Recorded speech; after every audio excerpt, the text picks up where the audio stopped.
Right, first of all, injury. How are you? Hopeful that, on the weekend I can play. I'm still being checked, but yeah, I think I'm thinking positively about it, and I moved quite well today, so yeah, I'm feeling positive. Okay, good. How has it been, the move? I just want to say, when Ian Wright many years ago, he come from Palace to Arsenal, and he said he couldn't believe the standard. He couldn't believe, and this is no disrespect to West Ham, like it was an disrespect to Palace. How did you find that jump? Do you know what? No, not at all. Because in my last 2-3 years at West Ham, we'd signed some unbelievable technical players, and I was only a youngster then, and we were signing experienced older players. So I was more exposed to, better training sessions. Yeah. The coaching was really good, playing with better players. So I was like, wow, even back then. So then, when I've come here, I obviously knew about the lads here. So when I see him in training and stuff, that's what impresses me more. I play against them in a 90-minute match, anything can happen. But in training, when you see him up close, the likes of Odegaard, your Sakas, Gabriel Jesus, one of the first sessions, I was just blown away. That's what impresses me, because it's like, wow, you do this day in, day out. Yeah. Like, it's not just a fluke that you do it on a weekend. Like, this is your quality, and I think that was the main thing for me. It was when I come here to training, and just the level of it was incredible. And what about, how do you find it with your transfer fee? And I only say this, my biggest compliment to you, no one mentions your transfer fee. That's how consistent you've been. Now, you're going to be playing, hopefully you're fit for Sunday, playing against someone on the other team, Casado, who went for 100 million, who, just talking now, people are seeing the 100 million worth. He's just starting to play. How would you have felt if it had took you that long to sort of, and it's not his fault that he got bought for that much, but that added pressure, you come in, you settled as quick as snow, you hit the ground running, and before you knew it, your transfer fee was literally, no one ever even talks about it. It's like money well spent. Look, I think you're talking to me now, you see me as a person, I'm just so laid back, so chilled. Like, my mum and dad have brought me up in an unbelievable way. I like to have a laugh, I don't like to be too serious. So obviously when I've been bought for that amount of money, I didn't be asked to be bought for that amount of money. It was just obviously how well I'd done at West Ham, and that's what the value was. And obviously I can't help that. But when I come here, I was just trying to not think about that too much. I just wanted to impress my teammates, impress my manager, impress the fans, and play with a smile on my face. Obviously with Moises, I've been playing against him since he was at Brighton. I was West Ham captain for 2 seasons. He was just coming through the Brighton team then. Had some really tough battles then, and I always knew and see what a good player he was.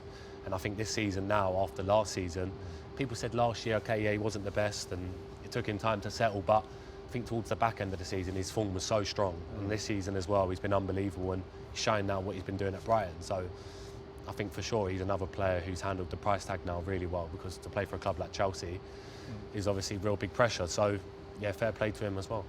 Do you ever, as a personal thing, look at this as one of the big games of what happened to you when you was a kid, or not? I probably used to think a little bit more like that when I was a kid. I think when I used to play Chelsea in the academy, I used to think I want to get one back here today. Obviously, you always want to beat Chelsea. Like, it's a massive game. It's a London derby. But I think as time's gone on, it was one of them things. It was a decision that was made.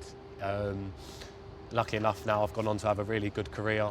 I've seen the people that obviously released me like in time over the last few years. Yeah. And there's no hard feelings. Like, I got on so well with everyone there. It's a business decision, and at that time I probably wasn't good enough, and they thought that. So, look, it is what it is. You never know when you're 14 what you're going to go on to do. You need time to develop and improve, and you need someone to believe in you, and that's what they've done with me at West Ham. And lucky enough, give me that career, and obviously then now I'm here at Arsenal. Fair play to you. Fair play to you, mate. Fair play. Right, title race. Oh. Title race. I was when I played football, I was a bit of a nerd. I'd always be looking at the scores, if we beat them and if they beat them. There must have been something coming off that plane after the Newcastle game, and you looking at the Man City result and thinking, there must be a little bit about you that thinks, oh, that's the result. Yeah, for sure. I think, as football people, I used to love watching football matches. I used to love watching football. I probably don't watch football matches as much as now as I used to. I think just how intense our games are, and watching our games back and things like that, just to try and settle off and be away from that. If I can, I will. But yeah, we were sat on the plane, we was watching it as well on the coach, because there's a bit of traffic going to the airport. We was watching the City game and see they were 1-0 down and then 2-0. But then obviously Liverpool, they were 1-0 down. You check your phone and then they've scored 2 in 2 minutes.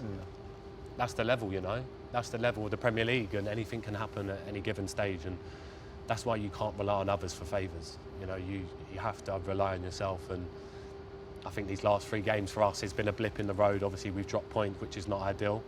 But yeah, like I said, it's down to us really. We can't control other people. We can only control what we do. Yeah, but now looking, because come what Sunday, before the big game Sunday, and this is a big football match, a big football match, and Arsenal got a good record against Chelsea in recent seasons. Could be 8 and 10 points behind Man City Massive. And Liverpool. That's massive. Massive. Must-win football match? Yeah, for sure.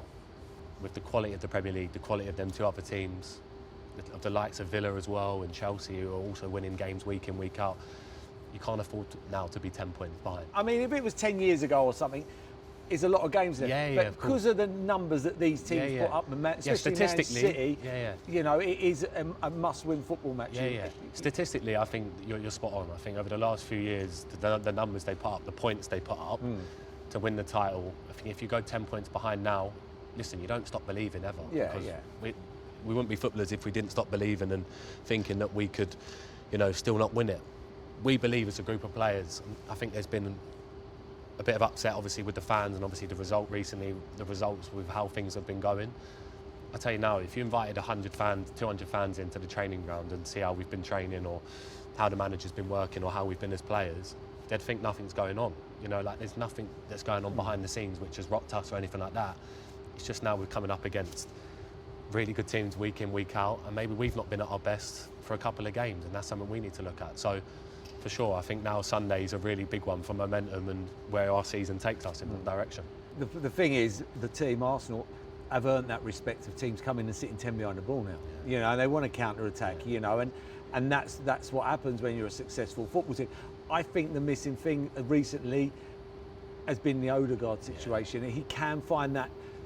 He's different to everybody else, and I don't want to put him in a little bubble, right. but he's got that little eye. You make a run, he can put the ball through the eye of a needle. And I think when you're at Arsenal, when you're playing against 10 at the back, that's what I think's been missing a bit. I think there's been a lot of harsh criticism, if I'm being honest. Yeah. They've had one of the hardest starts in Premier League. Yeah. The 3 away games to start the season were ridiculous. But how quickly it changes. I done the game at the Etihad. It was a brilliant draw in the end and unlucky not to win. After that game, it was heads or tails. Now we're talking 4 or 5 weeks later. How crazy is it? And in near on a must-win football match this weekend against a very good Chelsea team. It's not like you're playing against one of the bottom 3. No, of course not. Do you know what I mean? So that's how quickly it changes. No, for sure. I think that was the feeling after the Man City game as well. It was obviously we defended like that with 10 men. If we'd had 11, it was 2-1 up. Could we have gone on to score a couple more, hopefully, in that game? And we had that feeling in the dressing room. Honestly, I'd not been in a change room where it was like half time and I see everyone look at each other and it was like, right, we're going out there now. Like, we ain't losing this. Yeah. And obviously to concede that set piece in the last kick of the game, it was a real kick in the teeth. Like you said, 4 or 5 weeks on now, we're in a position where we're saying, wow, it could be 10 points behind or, it could close the gap again. So look, I think for Sunday, it's a real momentum game. The last game for the international break, we're really looking positively towards it. Been a tough run of results recently, but a real chance to really kickstart our season again. So I think we'll be ready. Cheers, Dick. I appreciate that, mate. Top man. Appreciate it. Really appreciate it. Thank you.